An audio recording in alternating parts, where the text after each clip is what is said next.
Hey you! I've been there. Big AAA games are obviously fun, and play-as-a-service games are also a bunch of fun, but sometimes you get sick of them. Well, as someone who would consider themselves a bit of a gamer for the past few years of my life, I have gone ahead and put together 5 of my favorite multiplayer games that I've played with my friends. 3 of these are free, 2 of them are paid, with one of them being $5, one of them being $15, so not super expensive. And honestly, these games are some of my favorite games I've ever played. And I'm willing to bet you hitting the like button that you have not heard of all 5 of these games. Anywho, let's go ahead and talk about game number 1. The first game on the list is going to be a game called We Were Here. We Were Here is a co-op adventure game where you and your partner can only communicate via walkie-talkie. And if you know how a walkie-talkie works, that means only one person can be talking at a time and you have to be using push-to-talk. You're each in completely different areas of this puzzle map, and you have to use what's in your environment and communicate that to your teammate in order to keep progressing. Right now, there's 4 games in the series. The first one is completely free, probably about an hour or 2 long, and then the other 3 are in a bundle for like 20-25 bucks. I just actually finished playing We Were Here 2 with one of my friends, and it was a bunch of fun. It was also a lot longer than the original We Were Here. Anyways, let's go on to the next one. The next game we're looking at is going to be a game called Snakey Bus. I think this game is the best $5 I've ever spent in my life. This game is essentially Google Snake, but in 3D. You're a bus driver and you have to pick up people and bring them back to their stops, and the more people you drop off, the longer the bus gets. I'm not talking like, you know, it's like 5 or 6 bus cards. It'll get into the thousands. Oh, and by the way, you can just fly too, just in case I forgot to mention that. This game is either single player or multiplayer, but the multiplayer experience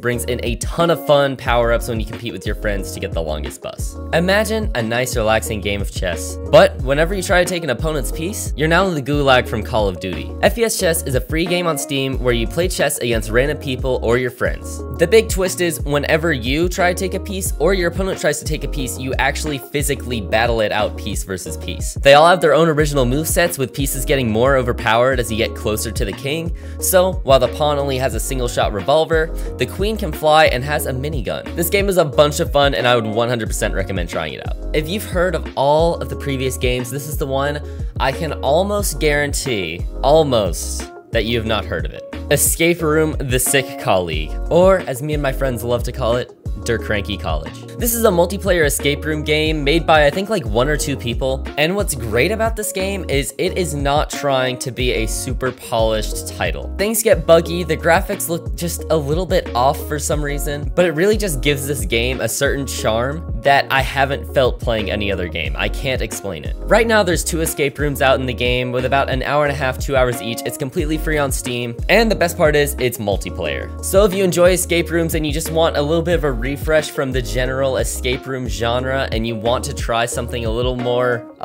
solo developer, go ahead and check it out. I'm not kidding, me and my friends had a blast playing this. And though this last game is much more widely known, I really couldn't see myself not putting this on the list because of how much I played it, just because it gives you so much bang for your buck. If you enjoy escape rooms like Cranky College from the previous one, then you need to get Escape Simulator. It's a single player or multiplayer escape room game. What makes this game so amazing is the fact that they allow the community to make their own maps, and they're like really good. Since new maps are being released all the time, I have over 60 hours in this game and have never felt starved for content once. And they recently released a versus mode which allows you to actually compete against your friends in these escape rooms. Anyways, if there's any titles you want me to check out, please put them in the description. I'm more than willing to make a part 2 of this video. And if you guys are interested in seeing a spin-off to this video with best VR games to play with your friends, let me know. Anyways, I hope you guys enjoyed this video and I'll see you next time. Bye bye!